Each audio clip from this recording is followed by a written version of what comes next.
less than a week away. so 5 pumped. days is Deadpool and Wolverine. I honestly I feel like I've been waiting for it for so long, but at the same time, it feels like it came so fast. Yeah. It's It coming up did. so quick. Did you guys see It's, that final trailer they put out the other I day? did. I'm very, very happy.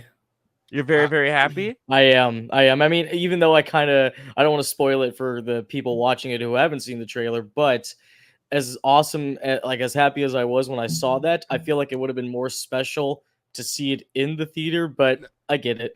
That's more That's why my I'm not thoughts. watching it. That's why I'm not Yeah. watching it. I'm done. Like, you don't need to excite me any more than I am now.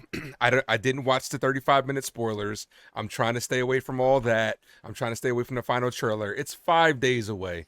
5 days. I can be patient and just wait 5 days. So do you know what it is though? Like, No. have you seen it on Twitter yet? Oh, you haven't seen anything? Maybe we won't No, say I'm- nothing. Nope. Stay Lucky. pure. Stay pure. Lucky. You spoiled it for yourself, Zach? Well, here's the thing: is I can't really even blame Twitter because I'm more mad. Or mad's a strong word. I think that it was a more mistake on Marvel's part because they gave Twitter the ammunition to put it out there, and like Michael was saying, like it's a moment in the trailer that if it had popped up on my movie screen with like no knowledge of it, instant tears. Like Okay. instant tears in the theater. But because now I've seen it in the trailer, takes that away a little bit. Yeah. And Yeah. it bums me out. Well, But do you that's believe all we're gonna Marvel at the say. same time too? Because you do know they do put out fake trailers out there sometimes. This is so. all true. This is pretty this would be quite the fake if they were to fake this. Like, we're talking lines of dialogue clearly there in context. It's not like Hulk running in Wakanda.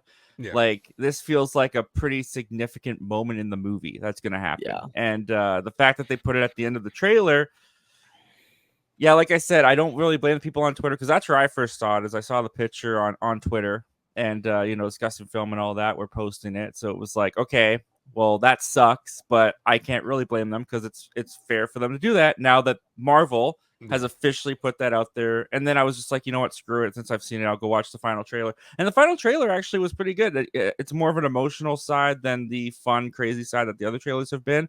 But and besides that one moment at the end, it really didn't give as much away as I thought it was going to. But that was pretty significant at the end. What they showed, what they revealed, kind of bummed me out. Yeah. Well, I'm glad I haven't watched I'm that. going to avoid it. Well, I know. I haven't watched that. Then I saw a TV spot, and it was like it was a fun TV spot. But I definitely didn't see whatever emotional thing you saw. That wasn't what I saw. So that Okay, kudos. Yeah, to me.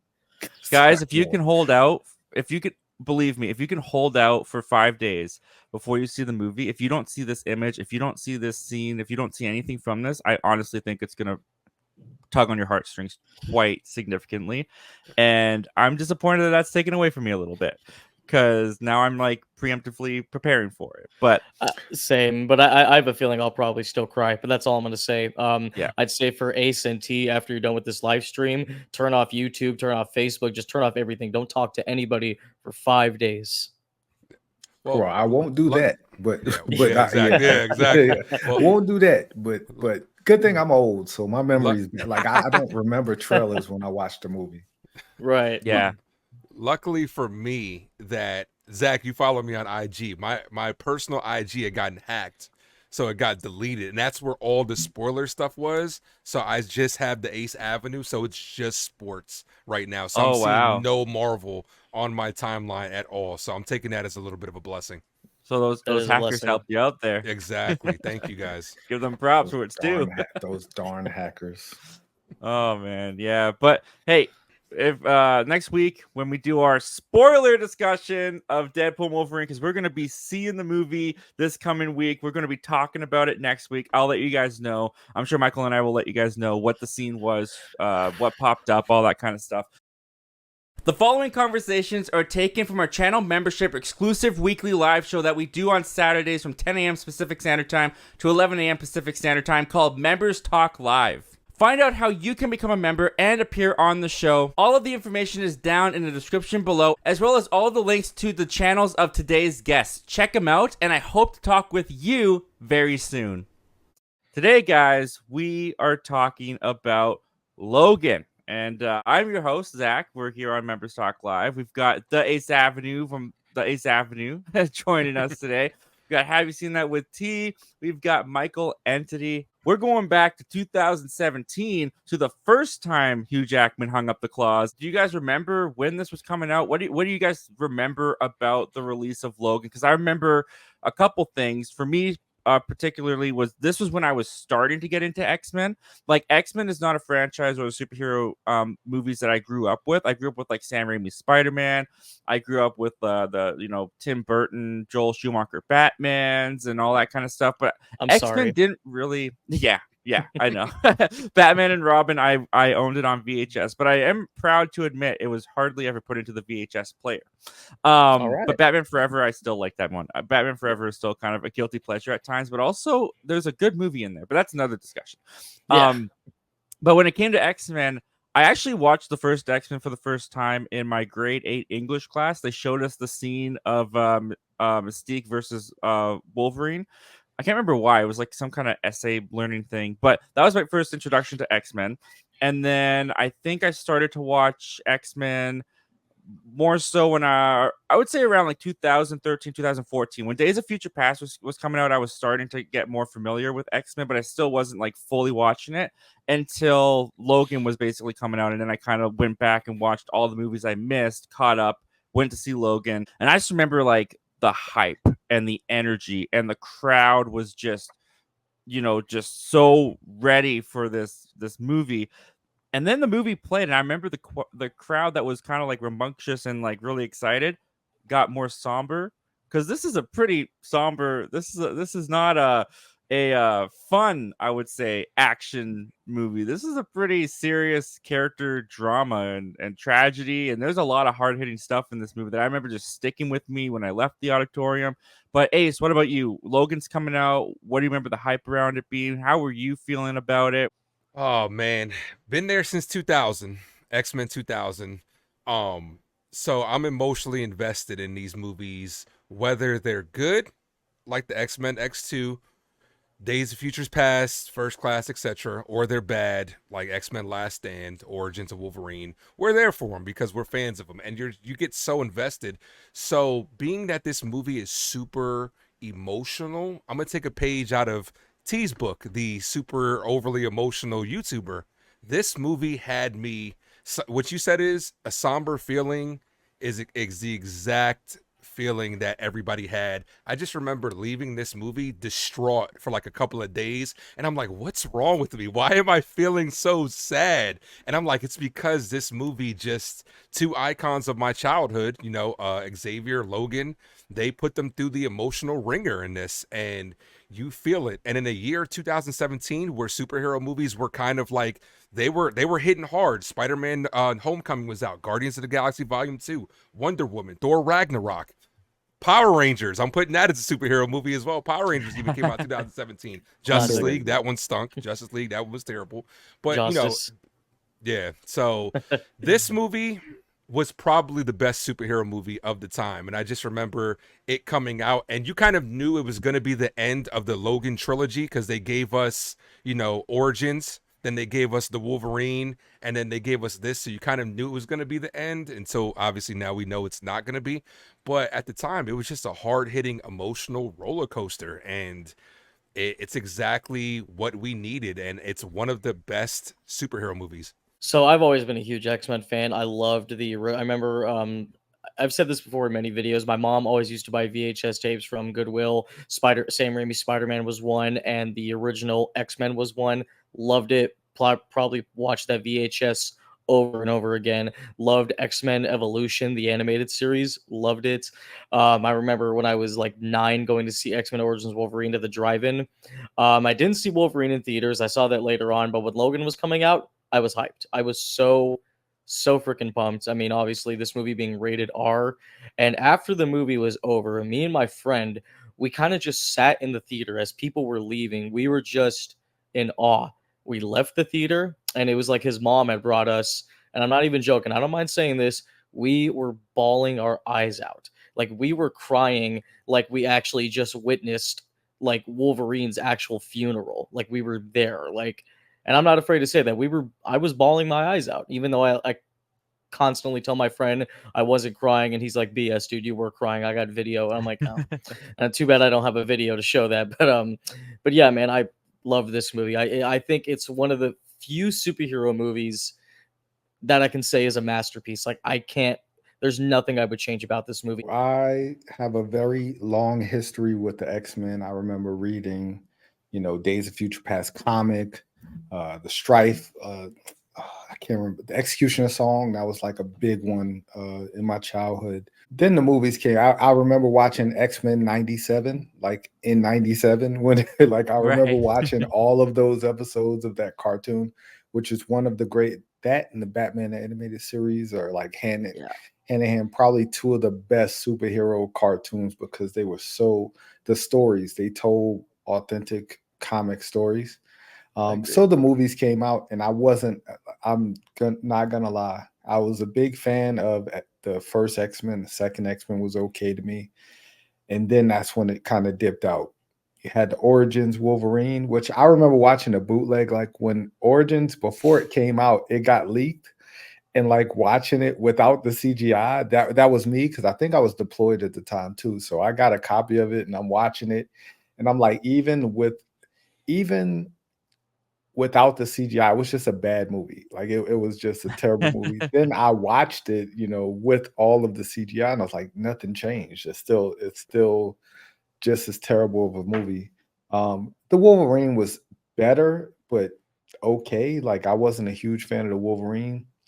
So I had low expectations going to Logan. I knew it was the last one. I knew it was rated R, but every part of me was like, they're not gonna nail it, because they hadn't nailed it. But then I watched Logan, and it told this human story. Like, it was such a very emotional story. We got to see Charles Xavier, all of the mistakes he made. It all came back to him. Like, everything else aside, the Wolverine and Professor X, their relationship in this movie was just phenomenal. And Patrick Stewart killed it in this movie.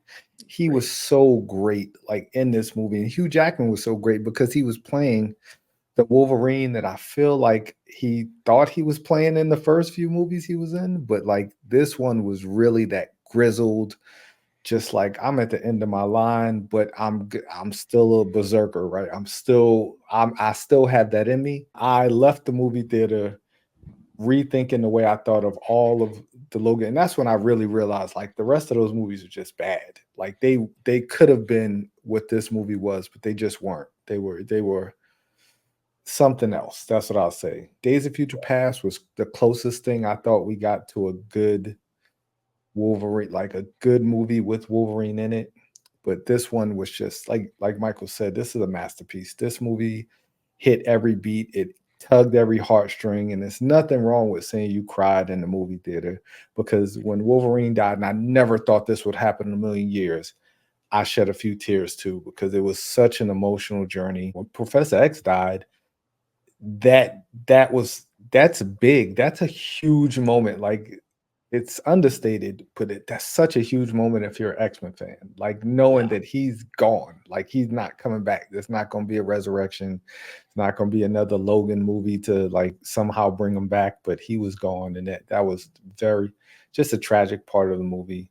And yeah, I left with a totally different perspective on Logan, on Wolverine, and that's a good thing. That's credit to the filmmakers for making this and taking a leap with the R rating and making a great movie. Wow, man, that's high praise. I feel like we already know what T's recommendation is going to be, but let's find out what the rest of us think. If we think as highly as Logan as T does here, let's get into the plot.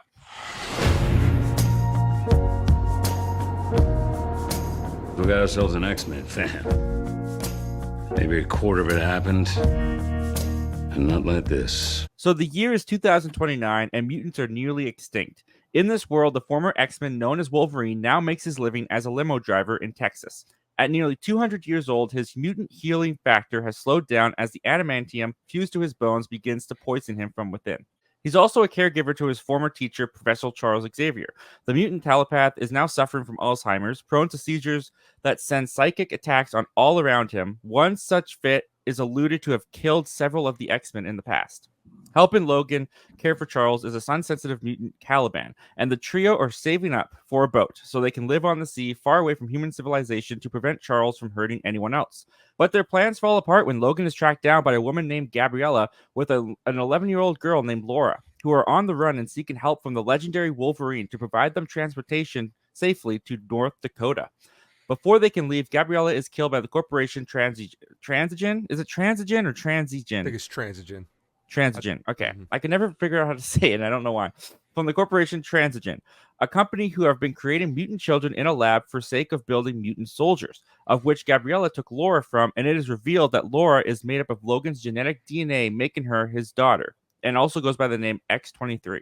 The Transigen company, led by Agent Rice, are hunting down Laura, which leads them to the home of Logan and Charles. After a chase, Logan, Charles, and Laura manage to escape, and after bonding on the road, they stop in Oklahoma City. It is revealed that the other children experimented on have escaped to a place called Eden on the border of Canada, and Laura wants Logan and Charles to take her there.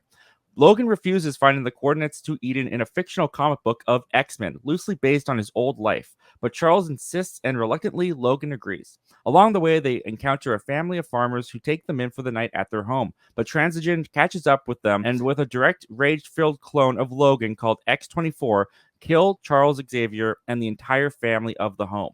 After barely defeating his clone, a beat-up Logan and Laura continue on their journey to North Dakota. When they arrive, they discover that the rest of the children have made it there as well, but are quickly followed by the agents of Transigen. Logan defends the children and once again faces off against X-24. The children defeat the Transigen army, but Logan is just about bested by X-24 until Laura uses an adamantium bullet Logan has been carrying around to kill X-24. But Logan is far too wounded and passes away from his injuries, holding the hand of his daughter. Laura and the children bury Logan, and Laura turns the cross to an X at her father's gravesite as the children make their way across the Canadian border and the credits roll.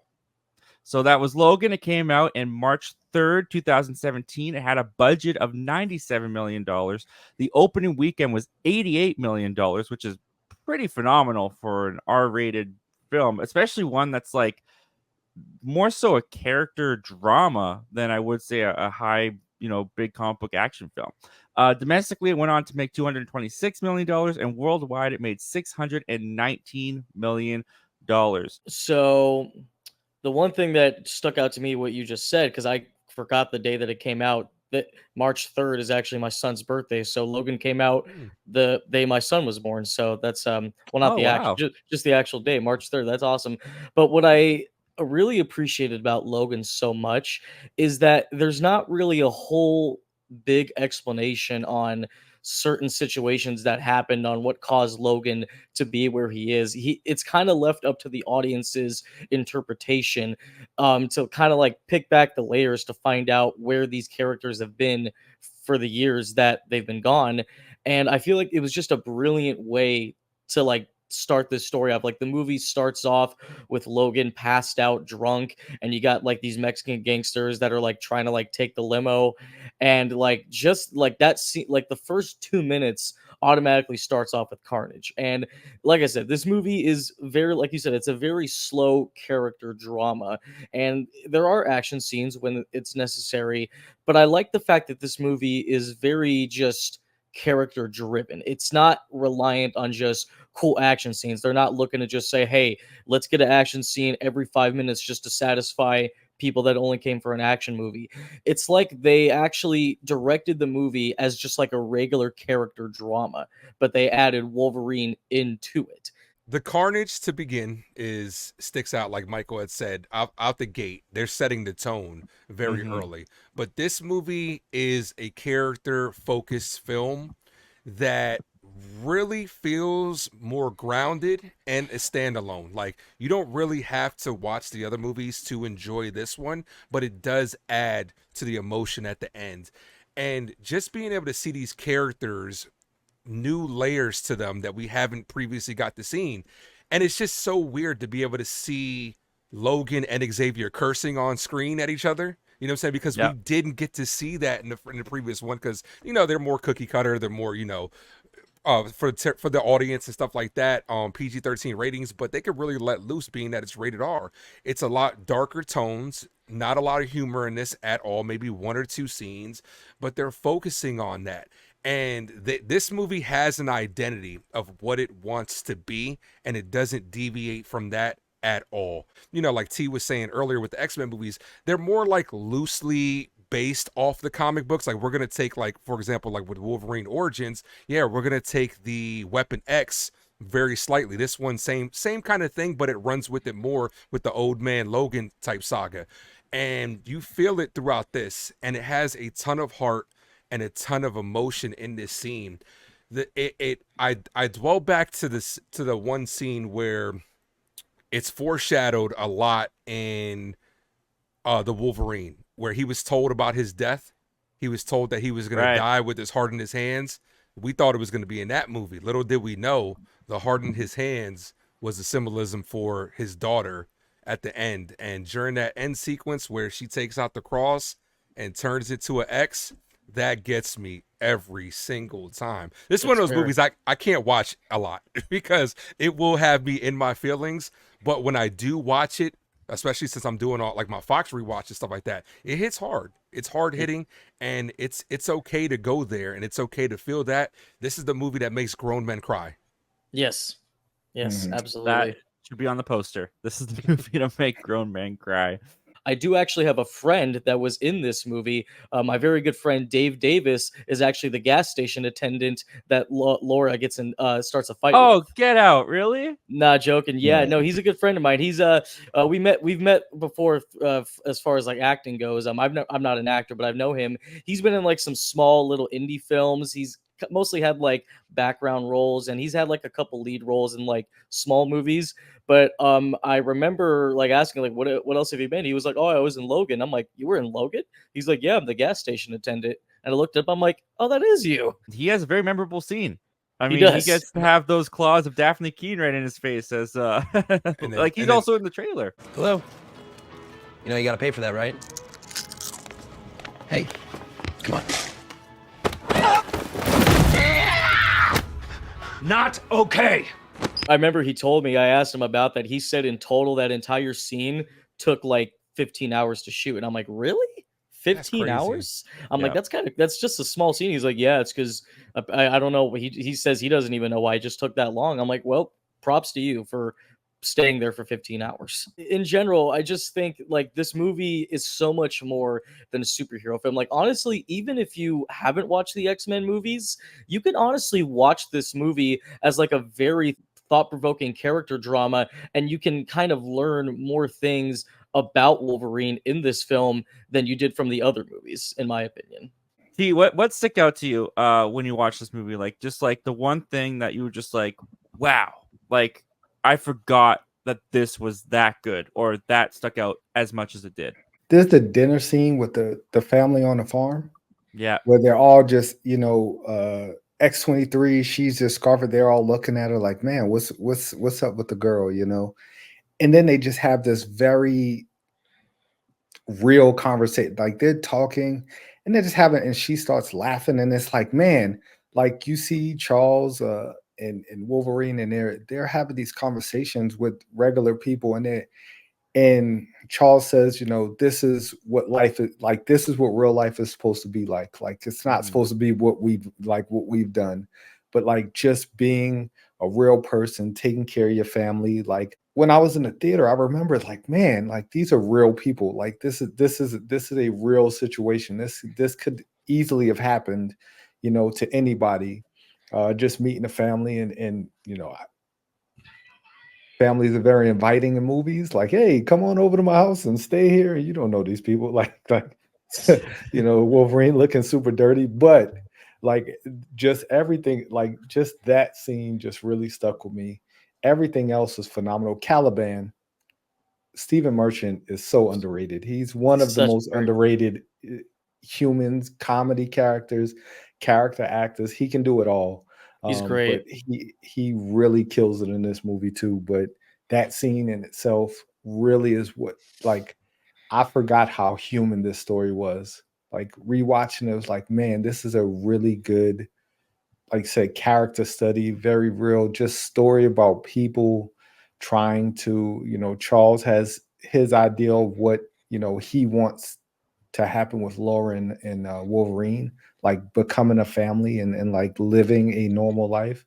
And Wolverine is just like fighting, kicking, and screaming, but at the same time, he still has that hero in him. Like no matter what, he can say he's not, but like he goes and helps the guy. He can't help, like you can't help but be who you are, and he is a hero. Like he reluctantly, but that's who he is. One of the things that I remember in 2017 when this was coming out, was that recycled conversation of superhero fatigue, comic book movie fatigue. It was still around back in 2017 because everything was big and CGI fest and all that kind of stuff. And I remember when Logan came out, there was a couple film pundits, I think John Campea might have been one of them, that called this refreshing, that credited Logan to being like, this shows that the comic book movie genre still has so many more years ahead of it because they can do things like Logan now. And I think the last time I watched Logan was back in like 2019 when Dark Phoenix was coming out, and I did like a big X-Men rewatch building up to Dark Phoenix, which that was not worth it. Not a great plan. That's a whole other conversation. Good thing you didn't wait for New Mutants. Yeah, that's the one thing I can credit COVID to, is that I didn't wait for New Mutants like that, because that thing just like dropped in the middle of that pandemic and no one ever talked about it again. But but even going back last night when I watched Logan, like we're now still in that era where it's like comic book movie fatigue, everything's big CGI fest, everything is this and that. The way that Logan has aged is phenomenal. Because even now, even these years later, it still stands out and it's still so refreshing to go back to. Also, what stuck out to me was the performances, because I remembered, like, I thought they were so good. I remember thinking like, oh yeah, like maybe they should have gotten Oscar noms. I don't know. But like going back and watching it, oh my gosh, Hugh Jackman is phenomenal. Patrick Stewart is incredible. Dafne Keen is a sensation as X-23. Oh my goodness, whenever she comes on screen, when that scene when she's first like at the compound or whatever with Charles and Logan and Transigen comes up, and she's just sitting there eating cornflakes like the most innocent child could do, and then she walks out holding that head of the agent she just decapitated. Oh man, the presence, the fear that she brings to the screen, and then when she just goes all berserker mode, she is amazing. I could watch her just like kick around, flipping, cutting guys' heads off, slashing their groins and their legs all day long. Like I loved every action scene that she was in. And going back to Hugh Jackman as well, before Logan, I think the last time we saw Hugh Jackman was Apocalypse, right? He had that cameo in Apocalypse. Am I correct with that? And he came down in his underwear. It was just interesting going back and rewatching Logan and remembering like, oh yeah, like Wolverine in the X-Men films before Logan was kind of comically relief at some points. Like he would have like the bub and his back and forth with Cyclops, and he was always just like a fun character. And it's so crazy how they were able, and Hugh Jackman was able to like pivot and adjust his performance to still fit the character, but it's like unlike anything that we've seen this character give. Even in the Deadpool Wolverine trailers, when he's kind of back to that bub and bouncing off of Deadpool, it's such a different Wolverine, such a different Logan than we get here.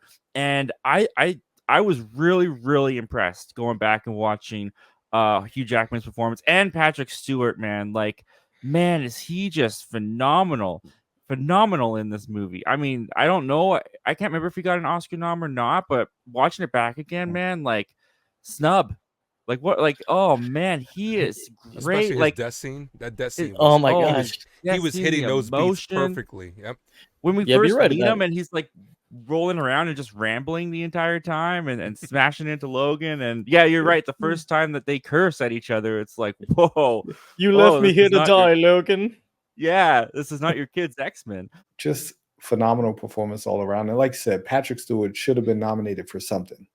because he was amazing. Like I thought he had the best performance in this movie. Professor X having a degenerative brain disease, you know, and Mm-hmm. causing the seizures. That Oklahoma scene, I thought that was phenomenal. It just like, you know, everybody around him showing the carnage, showing like that people, like there were people who were dead, like people died because of that. And Yeah. like a lot of times we gloss over that in movies, like we forget, you know, you got the Godzilla versus Kong thing where it just, oh well, people died, you know, here we are, you know. But like in this movie, it didn't go too deep into it, but like you could see it as they were leaving. Like there are a lot of people dead on the ground, and Patrick Stewart is rolling through saying, I'm sorry, because like he caused this, like he understands that what he does has effects.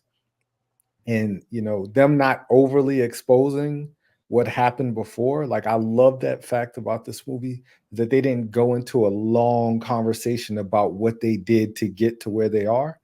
Yeah. They just kind of dropped breadcrumbs, and you could just figure out, you know, what happened. It was on you, your imagination, to figure out how they got there. But that scene where you know, he's going through saying, I'm sorry, it's like, because he understands that he is perhaps the most powerful mutant on the planet, and he just caused harm to Lord knows how many people, you know, but he knows that he did that. And we just don't see that in movies, in superhero movies. They just kind of cause destruction and like, oh, I saved the day. But here are Yeah. all these people dead, you know, Yeah. laying in the wake, you know. Man of Steel. Yeah, like so it definitely grounded the movie a lot. And Patrick Stewart was just phenomenal. He really was. Yeah. One of the things I love the most about Patrick Stewart's performance is, and it also goes to the writing as well, is he was a character that was a leader and he was like in control for like the entire X-Men franchise. And now you put him in a position where he is dependent on someone. He's not, he can't trust his own mind, his own abilities, and he's still trying to be that person. Like he was when he's communicating with Laura and trying to get Logan to listen to him, like, we need to help this girl, she's a mutant, like that's what we do. And Logan's just like kind of past that life and past that mentality, and Charles Xavier is still trying to hold on to it even in this like fragile and just this horrible state that he's in life. Patrick Stewart, there's so much emotion that's brought through in the character with the way that he portrays and plays it that way, and it's phenomenal. I think he's one of his best performances ever, I gotta say. I would say you hit on all of them, all three of them. The three big stars, Stewart, Dafne Keen, and Hugh Jackman. Their chemistry is absolutely amazing. Dafne Keen, her first role, it gives you that. It says in introducing her, she was phenomenal. She did a lot of her own stunts from what they were saying as well. And You could tell. you know, yeah, you could definitely tell because like it's not a lot of cut scenes in this, like typical Marvel does when, you know, stuff like that. So it makes for a better, more cleaner movie. There's a couple times where she grows. There's a couple times when there's a stunt woman for sure. I'm Like sure there's if you that one freeze little frame- bit. Yeah. when she's Yeah. like when she jumps onto the limo when Logan and Charles are driving Oh, away, yeah. and she jumps on and she's on the roof. I'm like, that is a grown woman. That is Yeah. not Dafne Keen right now. But just the way she's able to do a lot of flipping, it's like, you know what I'm saying? Like you said, she seems like this nice, innocent girl until the claws come out and the screaming starts. And it's just like a whole bunch of and just like stabbing people. And she's a badass in this movie. She really is. And because it's an R rating, they're able to do that. If it wasn't, we wouldn't be able to enjoy it as much. But those three performances definitely stand out. I also like I have to look up his name. The dude with the iron hand, I mean with the claw, the Boyd arm, Boyd Holbrook. who has been in a lot of stuff lately. He was in Yeah. what was he in? Bike Riders. He was in the stuff bike. like that. Was So he in the he's Bike getting. Raiders? I think so. Let me see. Or was that That's Austin? where I knew I recognized him from something. That might be what I was Boyd, thinking about. Boyd I- Holbrook. I know he was in the Predator, like a year or two after. I try to Logan forget came out. about that movie entirely. So anyone who's in that But- movie, But Yeah, no, he he was in Indiana Jones. He was in That's that right. movie. The Predator. I could have swore I saw. Yeah, he was in the Bike Riders from last year. Okay, but I loved the Bike Riders. I thought that was great. Yeah. So he was good. His performances were good. The only thing that I would say that I probably didn't like about this movie is it's very underwhelming villains. Because like Yeah. they're Transigen is the villain, just like how Hydra as the entity is the villain. So we kind of get 3 different phases from the villains. We get, his character, then we get X-24, and then the Rice character, who's kind of like the head of everything. Because it chooses to focus on the characters, it doesn't really focus on the villains so much. So we don't really have a bad face to put it. We all know, obviously, the X-24 scene because of how, he kills Xavier, he ultimately kills Logan. So that's kind of the face that we can point to and say that's the bad guy. But Transient, as in general, is the villain. But excellent performances by everybody across the board. The top 3, like I said, Stewart, Jackman, and Keen just totally knock it out of the park. Dafne Keen was just phenomenal.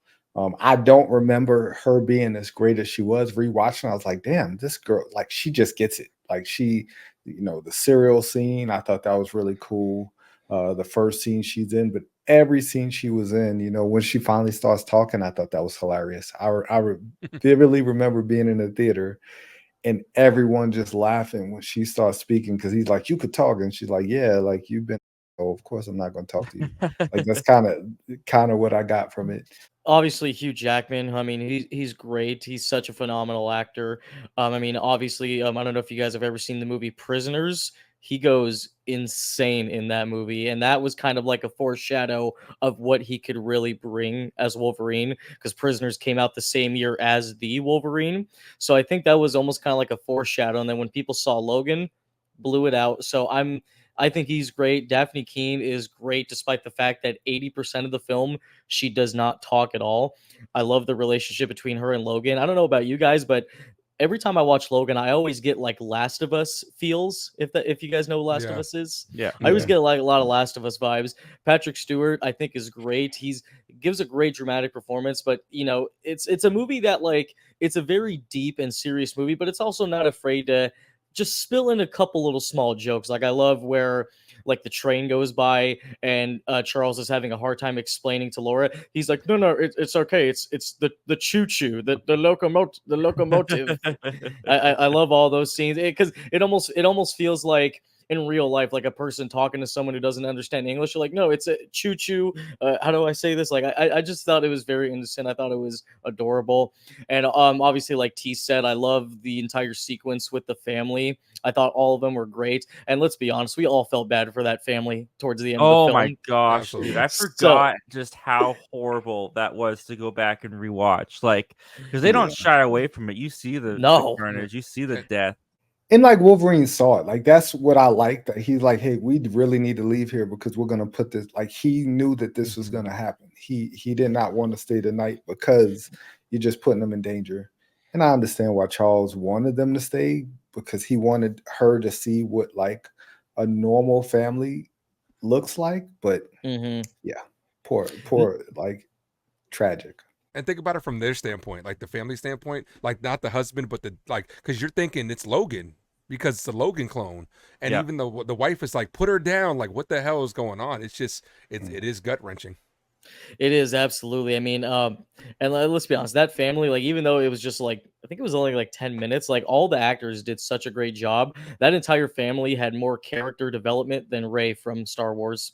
Just a little joke out there. Shots fired. But they were all great. To end it off, I love specifically, or you already put it together.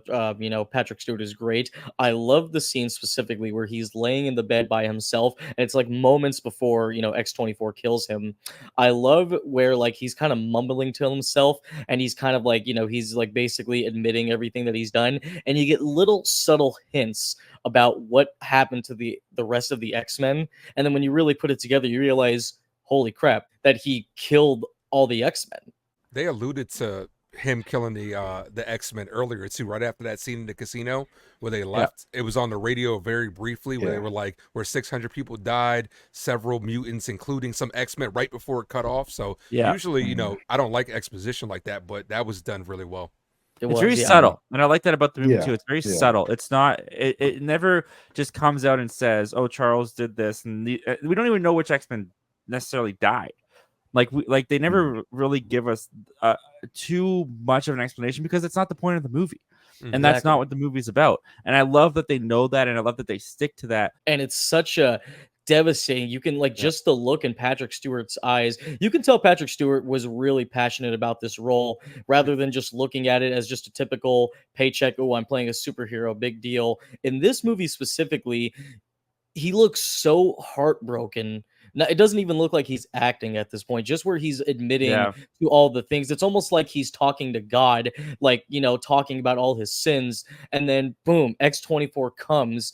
And that was just a big shock. And then that heartbreaking scene where, Logan sees that Charles only has a couple more moments before he blacks out. And he's constantly saying, it wasn't me, it wasn't me, it wasn't me. I'm like, dude, no, it's not. Like, you're already getting the tears going, man. It's just every single performance in this movie, even from characters that have one line, it's all like 11, like it's over an 11.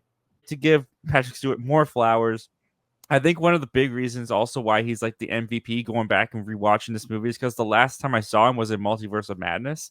And it's not that he's bad in Multiverse of Madness, but like kind of what Michael was saying, where you could see the passion, you could see how much he loved doing this movie and this performance. I don't feel that in Multiverse of Madness. I'm like, oh yeah, it's Patrick Stewart, it's Xavier. Like, he kind of just coasts off the fact that he's even there. But here, like, man, it was just so amazing to go back and watch this. And one of the other things I wanted to touch upon too, going back and rewatching this, is James Mangold as a director, because I feel like, I don't know how you guys felt about Indiana Jones Dial of Destiny, but I was quite disappointed with it, especially with James Mangold being behind the director's chair, because I mean, Logan is one of the big reasons why I was excited for Indiana Jones Dial of Destiny and all that. And going back and watching Logan, I was like, I can see why they still picked him to do Indiana Jones and Dial of Destiny, because there's so much relatable similarities to Logan and Indiana Jones, being older, being past the prime of life, dealing with the sins and consequences of your actions and what you've gone through in life, and just like there was so much potential for Indiana Jones Out of Destiny. And going back to watch Logan, I also felt that. But also, just taking Indiana Jones out of it, Logan, James Mangold puts so much into the atmosphere. He really does establish this world. I mean, he's got the story by credit, and he's got credited on the screenplay as well. And one of the things that we kind of touched upon when it came to like how the X-Men died, I love the subtlety that James Mangold has in his just filmmaking, because there's not a lot here that makes it feel futuristic or like it's deep into the future. Like, there's only like a couple little instances that I can pinpoint where I'm like, oh yeah, that feels like futuristic, like those trucks that kind of drive on their own on the highway.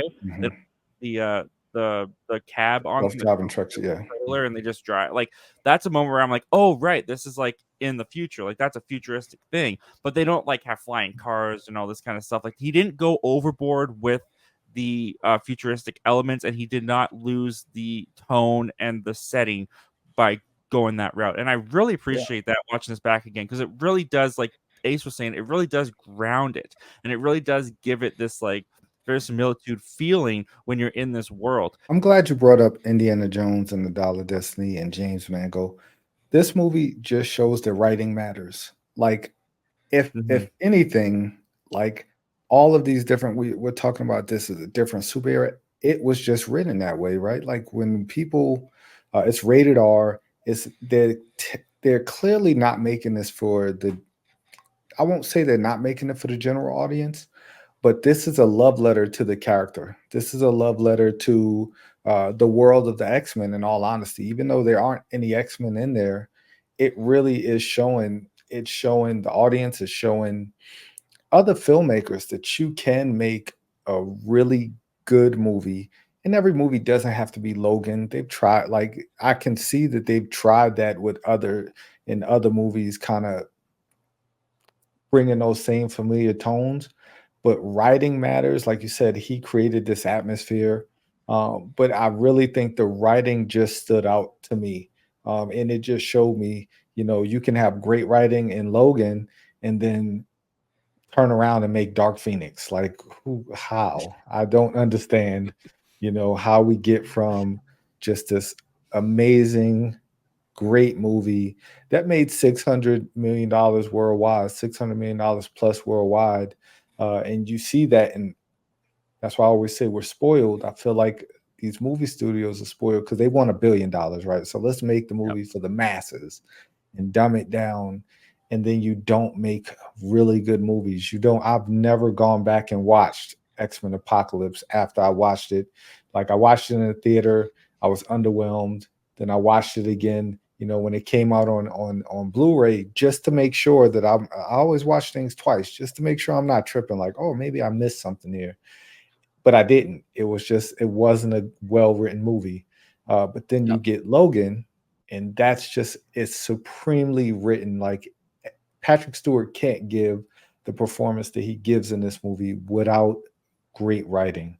That's right. Logan, none of these characters could give this without great writing, and it's just great writing, great directing. Because James Mangold, the look of the movie was just phenomenal. It felt real. Like, it didn't feel like a fantasy superhero movie. It felt like something that possibly could happen, and it just felt natural. It had this really pure feeling to it. So that's the main thing I could take away from not only the directing, but it really came down to that writing. Like, I do agree, like good writing does matter. Not to say that every single superhero movie has awful writing.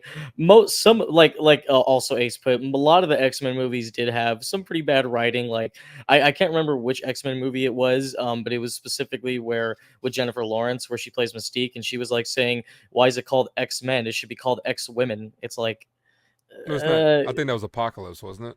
was it Apocalypse? Yeah, I think so. Okay, yeah. So the writing hasn't been that great, but it seems like every couple years or so, because obviously these are linked with the same studio, so there's one person that's kind of calling the shots all the time, not even just like producers. I feel like every couple years there's always that one time where a movie's made and you're like, you know what?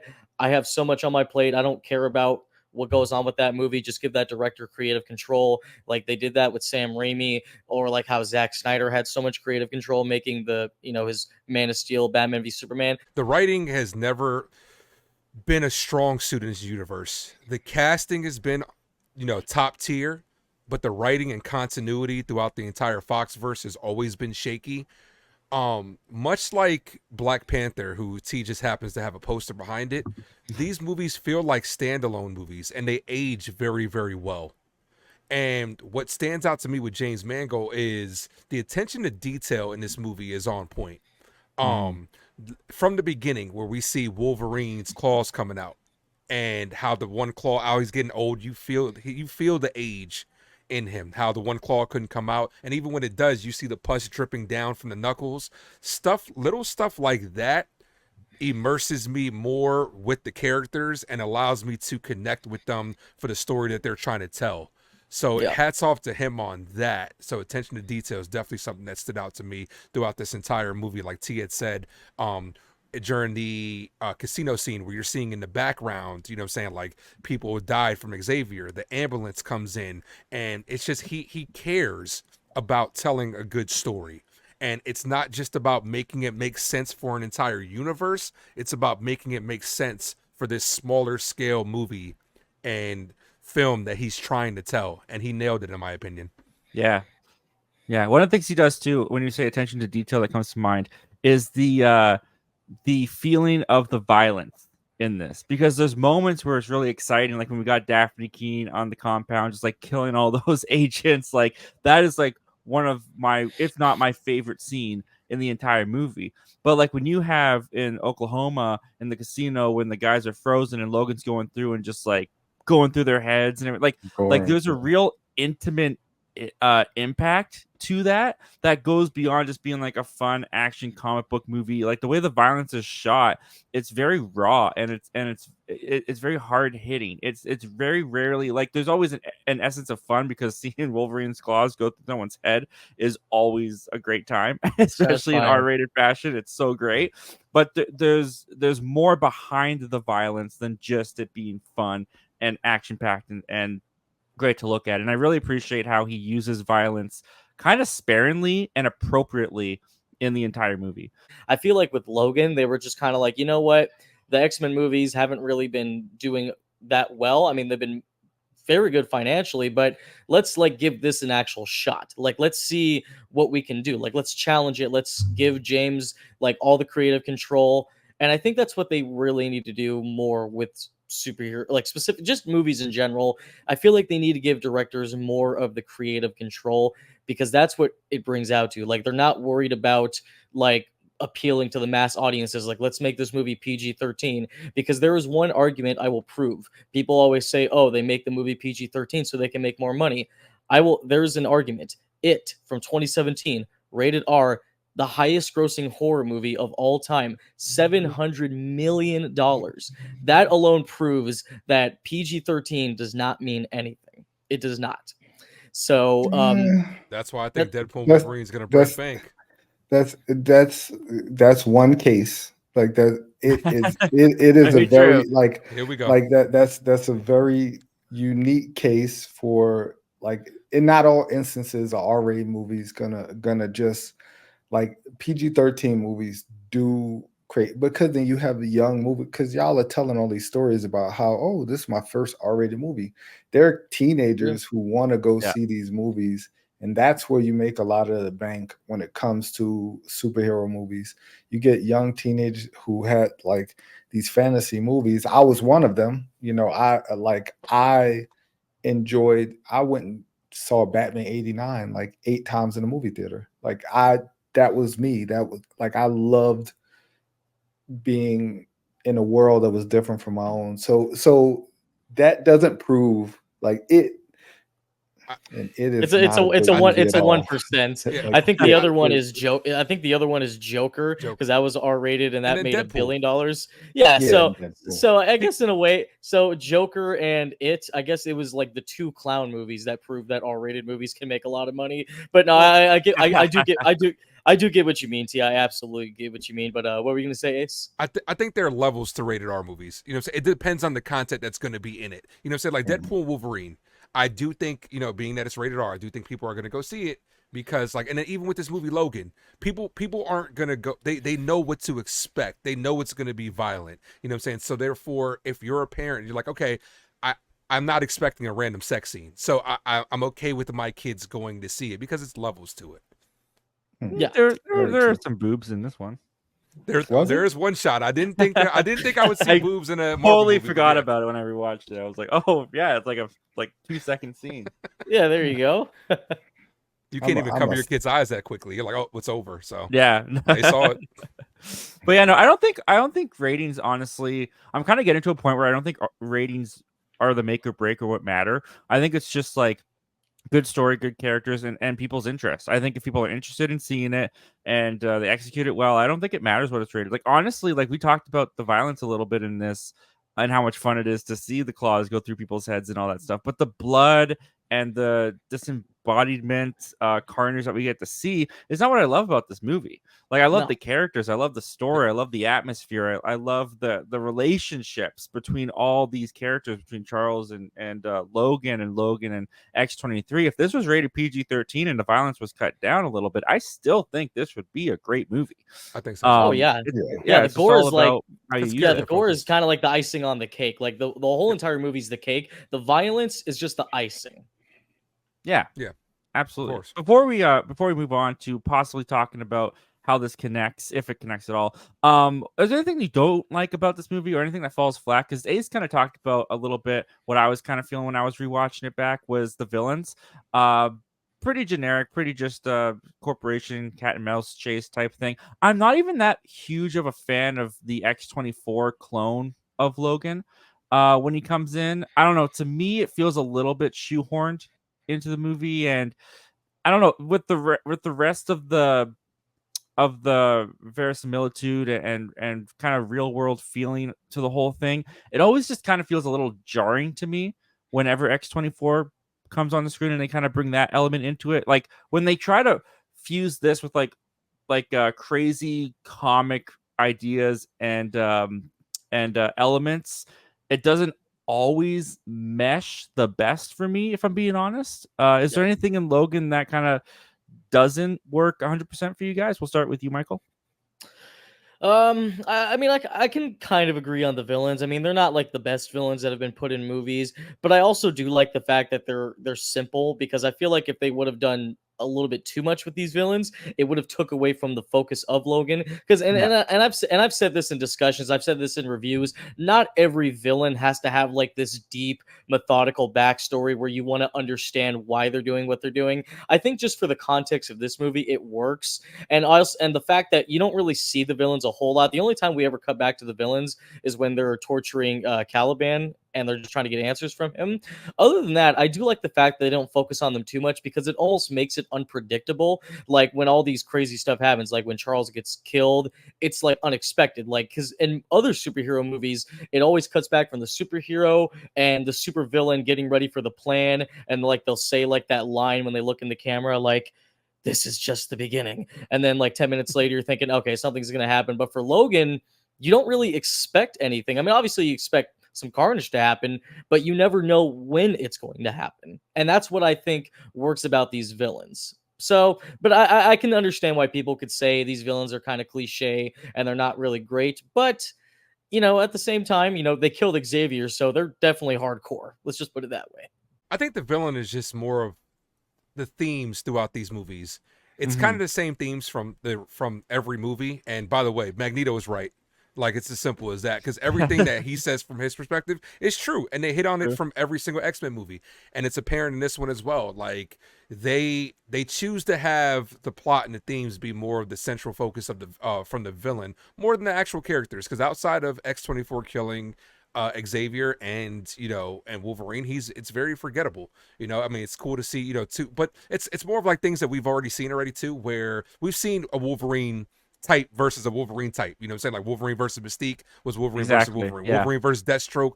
I mean, first Lady Deathstroke. We've seen that. So they don't choose to do anything that we haven't seen, but it does choose to just focus on it, what it wants to tell. And like I said, I do think the overall theme is more the villain, and like the corporation is more than the actual characters. That's my only gripe with this movie is so Dr. Wright, and seriously, genetics, creating mutants, no Mr. Sinister? Like, why, There what were are we rumors doing? about that though. There were rumors What are about we that though. doing? They didn't Like, do it. They didn't go that I route. know, like that's like a layup, man. It's like Would it have throwing it up fit there. in this movie though, Mr. Sinister? Would he have fit in Logan? Like when you look at the tone Depending and the on atmosphere and everything. I don't think so. Depending on how they write him. Like, he doesn't need to That's walk true. around with a cloak and the cape and all that stuff. But depending on how he's written, but I just thought that was a layup. My other biggest gripe is, okay, so you're a sinister corporation. You know what Wolverine is. You know who Wolverine is. You know what Wolverine is. You decide to make his clone, and that be the like crux of your plan, is to make a clone that you can control when he is an uncontrollable like animal. Like, that just didn't make any sense. Oh, we made, because they've made so many X-20s. They made X's up until 23. They made 23 of them until they got to her, and it's like, that doesn't make any sense to me. It's like, we have to get this mastered because this the one. Like, there's so many X-Men with so many better powers and so many cool, like more controllable types. Like that was the only thing. As I was rewatching, I was like, that's dumb. Like, he's explaining this to Caliban or something. I was like, that doesn't make any sense. Like, creating the X, like any other mutant, right? If any other mutant survives, say for instance, Cyclops survive, right? And we're getting an old man Cyclops, he's gonna laser beam through his head, like he's gonna like disintegrate him. Like, there's so many other X-Men with different powers that would just that would end up killing Wolverine, or he would survive and he would just kill you because he's but like he has like his whole thing comes from like animal instinct, like, and you can't control Yeah. Wolverine. Like, Yeah. that just didn't make any sense to me. It All was like, right, oh, you I know can what? You control got me there. X-24. Like, like that. As he was saying that, I was like, as you're saying that, you're a smart person, right? That doesn't make any sense. Like that just didn't make any sense to me. Like, I don't like when they create smart these doctors, these characters are supposed to be genius level, intellects, and then they just do things that make literally no sense. Like it doesn't make common sense. Like that doesn't pass the common sense test. It's one of those things where you just say, movie logic. Yeah. Or, yeah, Exactly. you take it for what it's worth. You say, you know what, it's a metaverse. Maybe somewhere in the multiverse, it did it. You know what I'm saying? Like, Yeah. I think to Ace's point, I think they were more focused on the theme of it of kind of more looking at it as this old Logan taking on his past self, his younger self, and all the kind of metaphors that come with that. I don't think they were thinking of it from a more literal standpoint of these scientists making this specific genetic mutant from It does Wolverine make more sense, for this though. purpose. also, this movie is very meta. How about the X-Men comics and the X-Men Yes. movie? That was That dope was- as yes. hell. I That like was how they worked it in awesome. though. But they couldn't put Marvel in it though, because Nope. obviously the transition was going. Oh, it's and genius. you know what I'm saying, stuff like that. But that was just so dope to see. Speaking Yeah. of Marvel, no Stan Lee cameo. At Oh, least yeah. if there was one, I missed it. Because No, I don't he didn't think pass so. away at No. this point, right? No, Mm-mm. I think did he pass away He passed away- 2019? He passed. The last one he did was the Miss Marvel. Okay. That was Yeah, the that was last Stan Lee 2019. cameo. So he could have That was been in this 2019. Yeah, maybe he chose. I don't know. He's not against rated R. He was in Deadpool, the strip club. So what Yeah. could they have Yeah. done? You know, yeah. He wasn't in Deadpool 2 though. Actually, he was in the teaser trailer for Deadpool 2, but he wasn't in the actual Deadpool 2 movie. Oh, that's true too.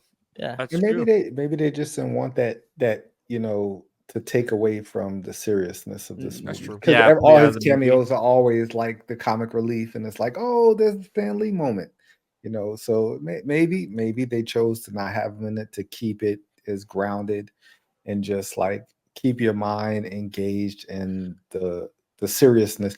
I could be totally, talking out the side of my neck, but No, I you're just right. I love that scene where Logan's at the bar, he's reading the book, and when he closes it, he just goes, "This is all BS."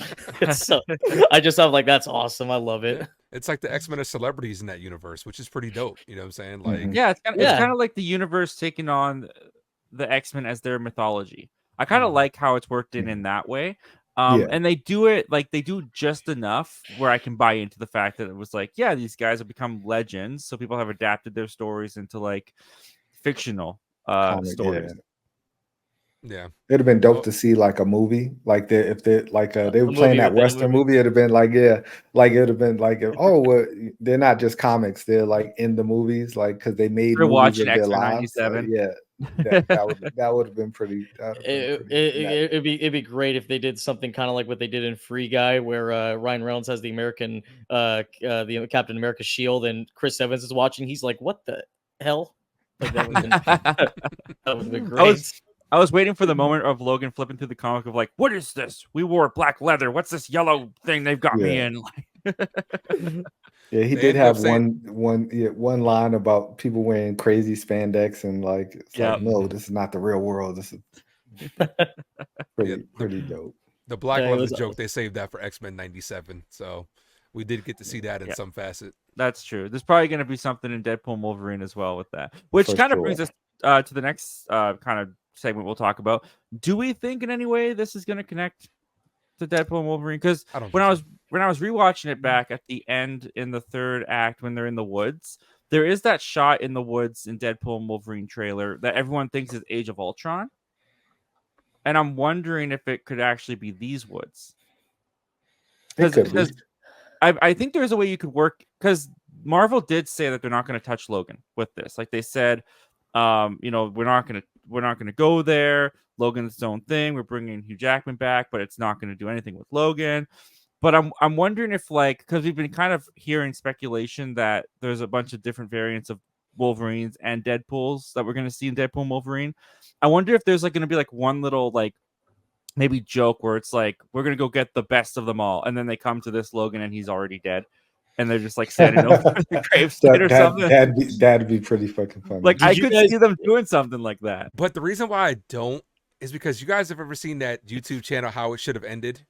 Yeah. Are you guys familiar with that? Okay, they did the Logan thing so funny where, they're all singing, over his, grave, and then Deadpool comes out of nowhere to save him. He's like, no, because we haven't done a movie together. Like, if they were to do something like That's that, funny. it would be hilarious, but nothing That's that hilarious. really, as long as it doesn't take away from the overall plot of Logan, you know what I'm saying? But I do Yeah. think that they because they did reference it in the first Deadpool, like it's a different version of Wolverine. So I don't think it'll necessarily tie in. But it'd be fun just to make a little, wisecrack. I just hope Dafne Keen shows back up. Like I'm so I've lived long enough to see so many things retconned. Like it doesn't affect me whether Retcons don't like bother you. no, they just don't because I always hope if you're gonna retcon something, you tell a better story, right? So if they're gonna if it's gonna change it for anything in the better, then I'm all for it, man. Like it's not like it doesn't bug me because I just don't hold on to these things as tight as everybody else. Like because it happened, I've seen it. So I mean, I know what happens. It just like you want to tell better stories. Like bringing Hugh Jackman back is a retcon in itself. Like that's a huge thing. Yeah. So I mean, however you tell it, like if it ties in, I just hope Dafne Keen shows up in some. And I've heard both sides. Like I've heard some people said she's in it, some people said she's not. I like to be surprised. Like I don't Mhm. take anything as for what it is until I go see it. And like I said before, I'm old, so chances are I'm gonna forget anything that anybody says anyway. When I go watch the movie, I'm just like I love to be like I love to be shocked. I love to be surprised because like I went into this movie, I didn't even know that she was playing X-23. Like I thought it. I was like, oh, this little girl has to be X-23, but you don't know until you know. Like he could have been Yeah. anything. Yeah. Well, it'll be a big step up from the Acolyte, I'll tell you that much. And the great thing is we don't have to wait much longer, guys, because 1 next week. week we're gonna know. We're gonna know 5 Well- days. Some of well- us 6, who knows? By the time people are watching this video, it's actually going to be a couple of days, less than 5 days. So yeah, That's true. Monday, it's gonna be like, 3 days, I think, for me, because I'm gonna be seeing it on Thursday, which I Same. cannot wait for. How are you And guys then- going to feel that Wednesday night? Are you just going to be like, yo, Like Christmas, dude. I'm not gonna be able to sleep. See, this is the It's thing, though. I'm gonna be excited about this something. one. I don't think I'm excited about this one, but my expectations have been tampered because of previous films. But I don't feel the way I feel with No Way Home or with Endgame, where I'm like biting at the bit for it. So I'm kind of still just been patient. As long as I can get my hands on one of those popcorn buckets really quickly, I'm good. And I'm gonna enjoy the hell out of this movie. I just ordered one like yesterday. Nice. They let you order them already? I've been looking I every day. I saw it on Amazon. Hopefully it's not fake or anything because there's been a couple times where like I'll order something, I'm like, this looks nothing like it. So hopefully it's real, but it was on Amazon. I'm supposed to be getting it like by Friday, so hopefully I can get it before like the movie is because I'm gonna go see it Friday night. Nice, man. Yeah, I got Thursday and Friday booked. I'm so ready. I got 2 Thursdays. 2 Thursdays. Twice in one day. It's 3 o'clock and 6 o'clock. Nice. Like I'm not even gonna have to leave. I'm not even gonna have to leave my seat. I have the same seat, so I'm just gonna sit there and let them clean up around me. So That's awesome, man. That's Fantastic. awesome.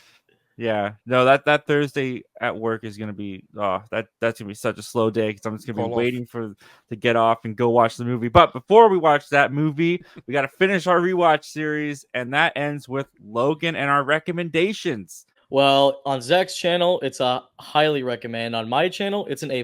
This movie's perfect. Even though, like as we said, there are a couple things that don't work, but they don't change the grade. This movie's a masterpiece, and it's going to be really hard for another superhero movie to really top what Logan did. But I guess we'll see on a Thursday. So you can find me just by looking up my name, Michael Entity. Yesterday I just posted my Twisters review. Loved it. Very excited for next week because, I think Shark Week already happened, but I'm going to be reviewing my 2 favorite shark films of all time, Deep Blue Sea and Jaws. So look forward to that, and look forward to Friday for when I do Deadpool and Wolverine. T, how about you?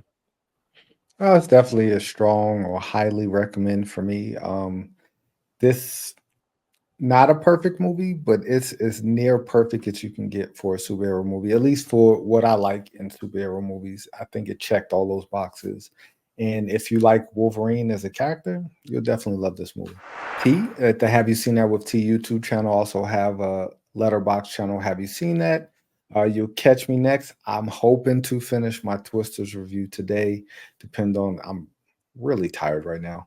So either be today or tomorrow. I'll put out my Twisters review, and then next week you'll catch me right back here where we'll be doing our Deadpool Wolverine spoiler chat, but I'll drop my non-spoiler review for Deadpool and Wolverine before we do that live chat next week. Ace? I'm gonna take Zach's ranking to a higher level. Definitely recommend something that you definitely have to see at least once on my channel. I'd give it a 10.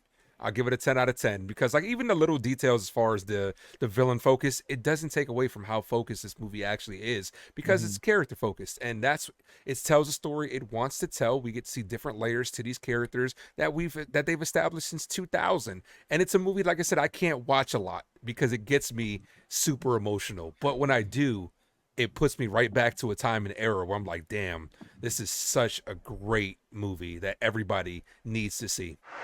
You can find me at the Ace Avenue for your sports, movies, and more. On the movie side, I am in the middle of my Fox watch, trying to knock out all 18 Fox movies leading into and a little bit past Deadpool and Wolverine, where I will be capping it off with an entire Fox ranking. I will be covering Deadpool and Wolverine spoiler-free review, and then a full spoiler review next Saturday as well. And it is strong recommends across the board. Our very first strong recommends across the board. I definitely give this a strong recommend. I think that this movie, I won't go as far to say a masterpiece necessarily, but I will go as far to say like one of the best the comic book genre has ever had to offer. I think the performances are just so great, and especially going back and looking at them, man, they just everyone across the board, Dafne Keen, Hugh Jackman, Patrick Stewart, they all just completely killed it. The action is great. The story is emotionally tugging at your heartstrings, super investing, and is a great, at the time anyways, final end to Hugh Jackman and Patrick Stewart's run as both Charles and Logan.